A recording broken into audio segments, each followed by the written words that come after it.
Hello എടേ ഞങ്ങളൊരു long trip പോവുകയാണ്. കൊല്ലത്തുനിന്ന് ആലപ്പുഴ ചേർത്തല വരെയാണ് പോകുന്നത്. അപ്പോൾ നമ്മൾ ഇങ്ങനെ യാത്ര ചെയ്യുന്ന സമയത്ത് നോക്കുമായിരുന്നു, പലയിടത്തും നല്ല ബ്ലോക്കുണ്ട്. ബ്ലോക്കിൻ്റെ കാരണം എന്ന് വെച്ച് കഴിഞ്ഞാൽ കുഞ്ഞു കുഞ്ഞു ആക്സിഡൻസ് ഒക്കെ സംഭവിക്കുന്നത് മറ്റ് ഡ്രൈവിങ്ങിൻ്റെ പ്രശ്നങ്ങൾ, അല്ലെങ്കിൽ ആൾക്കാർ തമ്മിൽ തർക്കം, അടി, ഇതൊക്കെയാണ് സംഗതി.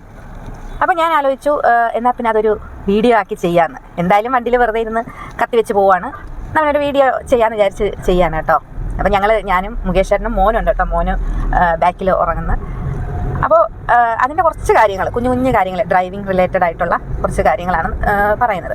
നമ്മൾ ഈ അടുത്ത സമയമായിട്ട് എപ്പോഴും പേപ്പർ തുറന്ന് നോക്കിയാലും അതിനകത്തൊക്കെ ഒരു മോശം കാര്യങ്ങളാണ് നമ്മുടെ റോഡ് സുരക്ഷയെ പറ്റിയിട്ട്, അല്ലെങ്കിൽ ഡ്രൈവിങ്ങിൻ്റെ പ്രശ്നങ്ങൾ, അല്ലെങ്കിൽ ആക്സിഡൻറ്റ്, അങ്ങനെ ഒരുപാട് പ്രശ്നങ്ങളാണ് പേപ്പർ തുറന്ന് നോക്കിയാൽ നമുക്ക് കാണാൻ പറ്റുന്നത്. അപ്പോൾ നമ്മുടെ എക്കണോമിക് ആൻഡ് സ്റ്റാറ്റിസ്റ്റിക്കൽ ഡിപ്പാർട്ട്മെൻറ്റിൻ്റെ കണക്ക് പ്രകാരം തന്നെ പറയുന്നത് മെയിനായിട്ട് 3 റീസൺസാണ് ഈ ഒരു ആക്സിഡൻ്റ് ഒക്കെ ഉണ്ടാകുന്നതിൻ്റെ കാരണം എന്ന് പറയുന്നത്. ഒന്നാമത്തേന്ന് വെച്ച് കഴിഞ്ഞാൽ ഡ്രൈവറുടെ ഫോൾട്ടാണ്. ഡ്രൈവറുടെ ഫോൾട്ട് എന്ന് പറയുമ്പോൾ എക്സ്പീരിയൻസ്ഡ് അല്ലാതെയുള്ള ഡ്രൈവേഴ്സ് ഉണ്ടല്ലോ, ചിലപ്പോൾ പഠിച്ചു തുടങ്ങുമ്പോൾ തന്നെ മെയിൻ റോഡിൽ എടുത്തിറക്കുക, അല്ലെങ്കിൽ കുട്ടികൾ മടിയിലിരുത്തി ഡ്രൈവ് ചെയ്യുക, അങ്ങനെയൊക്കെ കുറേ ഫോൾട്ടാണ്. മറ്റു ചില ആൾക്കാരുണ്ട്, ചിലർക്ക് ആരും ഓവർടേക്ക് ചെയ്ത് പോകുന്നത് ഇഷ്ടമല്ല. അത് ഭയങ്കര കോമ്പറ്റേറ്റീവ് മൈൻഡുള്ള ആൾക്കാരായിരിക്കും. നമ്മൾ ടൈപ്പ് എ പേഴ്സണാലിറ്റി ഉള്ള ആൾക്കാരെന്ന് പറയും. ടൈപ്പ് എ പേഴ്സണാലിറ്റിക്കാരെന്ന് വെച്ച് കഴിഞ്ഞാൽ അവർ ഭയങ്കര അംബീഷ്യസ് ആയിരിക്കും, അവർക്ക് എപ്പോഴും ഏറ്റവും മുന്നിൽ നിൽക്കണം എന്നൊക്കെയുള്ള തോന്നലുള്ള ആൾക്കാർ. ആരും തന്നേക്കാൾ മുകളിൽ പോകാൻ പാടില്ല, എപ്പോഴും ഒരു കോമ്പറ്റേറ്റീവ് സ്പിരിറ്റ് ഉള്ള ആൾക്കാരുണ്ടാവും. അവർ ശരിക്കും നോർമലി വണ്ടി ഓടിച്ച് പോകുമായിരിക്കും, പക്ഷേ അവരെ ഓവർടേക്ക് ചെയ്ത് ആരെങ്കിലും പോയി കഴിഞ്ഞാൽ അവർക്ക് സഹിക്കാൻ പറ്റില്ല. അത് ലൈഫിൽ എല്ലാ കാര്യത്തിലും അങ്ങനെ തന്നെയായിരിക്കും. ഈ ഒരു പേഴ്സണാലിറ്റി ഉള്ള ആൾക്കാർക്ക് ജീവിതത്തിൽ ഒരു സമയത്ത് അവർക്ക് മനസ്സമാധാനം കാണില്ല. ആരെങ്കിലും ഒരാൾ അവരെക്കാൾ നന്നായിട്ട് ജോലി ചെയ്താൽ, അല്ലെങ്കിൽ നന്നായിട്ട് പഠിച്ചു പോയാൽ ഒക്കെ അവർക്കൊരു ആങ്സൈറ്റി ഉണ്ടാവും. അപ്പോൾ അതേ സ്വഭാവം തന്നെ ഡ്രൈവിംഗ് അവർ ചെയ്യുന്ന സമയത്ത് അവരത് കാണിക്കുന്നുണ്ടാവും. ആരെയും മുന്നേ കടത്തി വിടില്ല.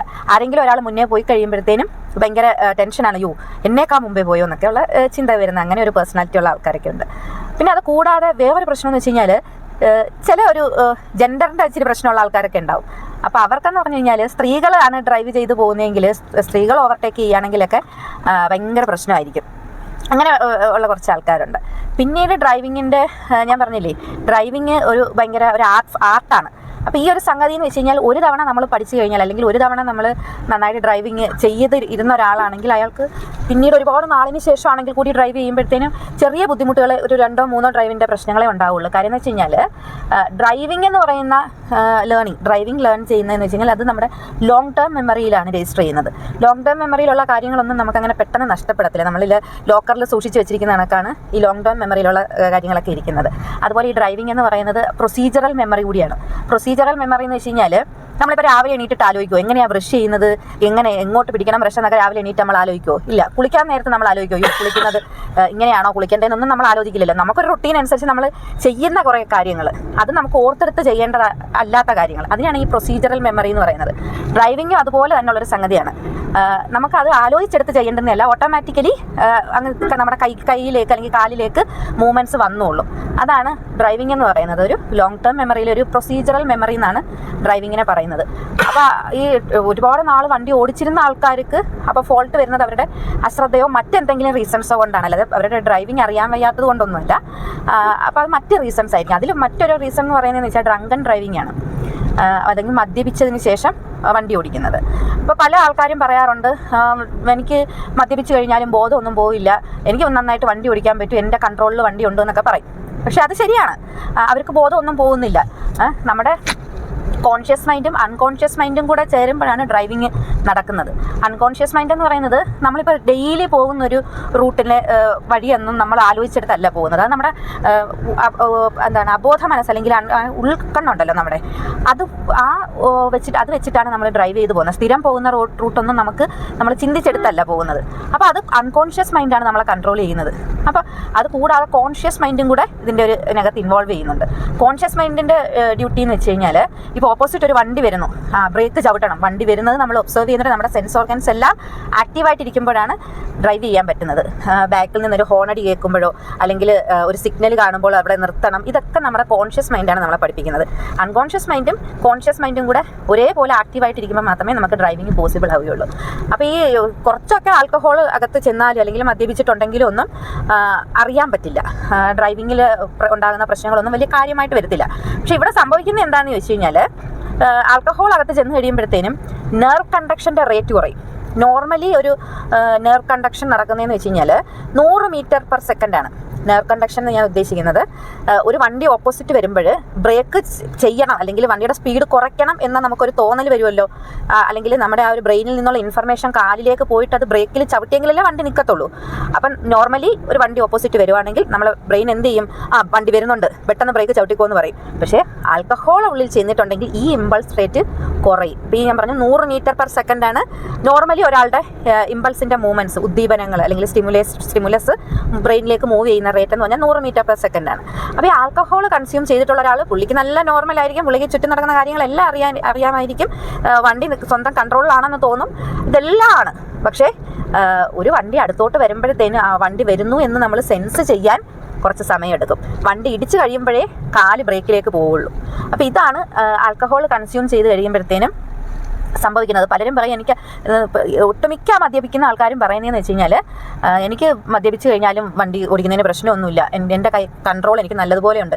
ശരിയാണ്, അവരുടെ കയ്യിൽ കൺട്രോളുണ്ട്, ബോധമൊന്നും പോയിട്ടില്ല, ചുറ്റും നടക്കുന്ന എല്ലാം അറിയാം. പക്ഷേ ആക്ഷൻ കുറച്ച് ഡിലേ ആവും. നമ്മൾ ചൂടിനകത്ത് തൊട്ടുടനെ കൈ വലിക്കൂല്ലേ, പക്ഷേ നേരം കൊണ്ട് ആ ചൂടിനെ നമ്മൾ റെക്കഗ്നൈസ് ചെയ്യും.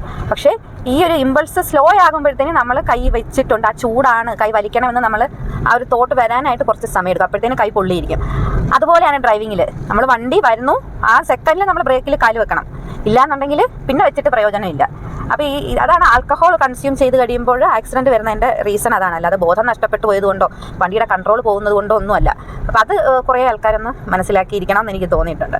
പിന്നീട് മറ്റൊരു കാര്യം എന്ന് വെച്ച് കഴിഞ്ഞാൽ റോഡ്, നമ്മൾ വിചാരിക്കും ഈ നാഷണൽ ഹൈവേയിലൊക്കെയാണ് ഏറ്റവും കൂടുതൽ ആക്സിഡൻറ്റ് സംഭവിക്കുന്നതെന്ന്. അല്ല, കണക്കുകൾ പ്രകാരം പറയുന്നതെന്ന് വെച്ചാൽ നമ്മുടെ ലോക്കൽ റോഡുകളിലാണ് ഏറ്റവും കൂടുതൽ ആക്സിഡൻറ്റ് സംഭവിക്കുന്നത്. കാര്യം എന്ന് വെച്ച് കഴിഞ്ഞാൽ നമുക്കൊരു കോൺഫിഡൻസ് ആണ്, അധികം വണ്ടിയൊന്നും ഇല്ല, അപ്പോൾ ഏത് രീതിയിലും വണ്ടി ഓടിക്കാം, ഹെൽമെറ്റ് ഇല്ലാതെ പോകാം എന്നൊക്കെയുള്ളൊരു ധൈര്യം വരും. നമ്മുടെ തൊട്ടടുത്ത റോഡല്ലേ. അപ്പോൾ അങ്ങനെയുള്ള റോഡുകളിലാണ് നമ്മൾ ഏറ്റവും കൂടുതൽ വിജിലൻ്റ് ആയിട്ടിരിക്കേണ്ടത്. നാഷണൽ ഹൈവേയിലൊക്കെ പോവുകയാണെങ്കിൽ നമ്മൾ കുറച്ചുകൂടെ കോൺഷ്യസ് ആയിരിക്കും. നമ്മൾ സാധാരണ റോഡിൽ കൂടെ പോകുമ്പോഴത്തേനും നമുക്കൊരു ഒരു ആത്മവിശ്വാസം കുറച്ച് കൂടും. പിന്നെ ടെൻഷൻ അടിക്കേണ്ടതില്ല. നമ്മുടെ സ്വന്തം റോഡ്, ലോക്കൽ റോഡിലൊക്കെ പോകുമ്പോഴുള്ള പ്രശ്നങ്ങൾ അതാണ്. പിന്നെ ഒരുപാടെടുത്ത് ഞാനിങ്ങനെ നമ്മൾ റോഡിൽ പോകുമ്പോഴൊക്കെ കാണാൻ പറ്റും, കുഞ്ഞുങ്ങളെയൊക്കെ വളരെ കെയർലെസ് ആയിട്ടാണ് വണ്ടിയിൽ നിർത്തി, 2 വീലറിലൊക്കെ നിർത്തിക്കൊണ്ട് പോകുന്ന കാണാം. കുഞ്ഞുങ്ങളെയൊക്കെ ഫ്രണ്ടിൽ ഇരുത്തിക്കൊണ്ട് പോവുകയൊക്കെ ചെയ്യുന്ന കാണാം. അതൊക്കെ വളരെ ഡേഞ്ചർ ആയിട്ടുള്ള കാര്യങ്ങളാണ്. എന്തോ ഭാഗ്യം കൊണ്ട് രക്ഷപ്പെട്ടു പോകുന്ന പറയാൻ പറ്റും. അപ്പോൾ എത്ര പണിഷ്മെൻറ്റ് വന്നാലും നമ്മളത് ശ്രദ്ധിച്ചില്ല എന്നുണ്ടെങ്കിൽ നമ്മുടെ ഡ്രൈവിങ് സേഫ് ആണെന്ന് നമ്മൾ ഉറപ്പുവരുത്തണം. മദ്യപിച്ചിട്ട് ഇനി എത്ര കോൺഫിഡൻസ് ഉണ്ടെങ്കിലും മദ്യപിച്ചുകൊണ്ട് വാഹനം ഓടിക്കാതിരിക്കാനൊക്കെ ഉള്ളത് നമുക്ക് ചെയ്യാൻ പറ്റുള്ളൂ. മരിച്ചു പോകും, അല്ല പല ആൾക്കാരും പറയും മരിച്ചു പോകുമ്പോൾ അങ്ങ് മരിച്ചു പോട്ടെ എന്നൊക്കെ പറയുന്ന ആൾക്കാരുണ്ട്. അപ്പം മരിച്ചു പോകുന്നതിലല്ല കാര്യം, വൈകല്യങ്ങളോട് കൂടി ജീവിക്കാനാണ് ഏറ്റവും പ്രയാസമുള്ളത്. അല്ലെങ്കിൽ നമ്മളുടെ ഡ്രൈവിംഗ് കൊണ്ട് വേറൊരാൾക്ക്, പുറത്തു നിന്നുള്ള ഒരാൾക്ക് ഒരിക്കലും ഒരു ബുദ്ധിമുട്ടുണ്ടാകാൻ പാടില്ല. അപ്പോൾ ഇതൊക്കെ ഒന്ന് ശ്രദ്ധിച്ച് വെച്ചിരുന്നു കഴിഞ്ഞാൽ നമുക്ക് സേഫായിട്ട് നമ്മുടെ യാത്രകൾ എപ്പോഴും സന്തോഷിക്കാനുള്ളതാണ് അല്ലേ. ആ സന്തോഷം എന്നും നമുക്ക് നിലനിർത്തണ്ടേ. അപ്പോൾ അതിന് വേണ്ടിയിട്ട് ഇപ്പോൾ ഒരുപാട് പണിഷ്മെൻറ്റ്സ് ഒക്കെ ഒരുപാട് കൂട്ടിയിട്ടുണ്ട്, എങ്കിലും അപകടങ്ങൾ അതിനേക്കാൾ കൂടി വരുന്നുണ്ട്. അപ്പോൾ എല്ലാവരും ഒന്ന് ശ്രദ്ധിക്കണം. നമ്മുടെ സേഫ്റ്റി എപ്പോഴും ഉറപ്പുവരുത്താൻ, നമ്മുടെ സേഫ്റ്റി മാത്രമല്ല, നമ്മൾ വാഹനം ഓടിക്കുമ്പോൾ ചുറ്റിലുമുള്ളവരുടെ, നടന്നു പോകുന്നവരോ മറ്റു വാഹനങ്ങളിൽ പോകുന്നവരുടെയും കൂടെ സേഫ്റ്റി നമ്മുടെ ഉത്തരവാദിത്തമാണ്. അപ്പോൾ എല്ലാവർക്കും വീഡിയോ ഇഷ്ടമായെന്ന് കരുതുന്നു. അപ്പോൾ സപ്പോർട്ട് ചെയ്യുക, കമൻറ്റ് ചെയ്യുക. ഓക്കെ, താങ്ക് യു ചേട്ടാ. താങ്ക് യു പറഞ്ഞു. മുകേഷ് ചേട്ടൻ ഭയങ്കര സേഫ് ഡ്രൈവിങ്ങിലാണ് കേട്ടോ. Okay, by.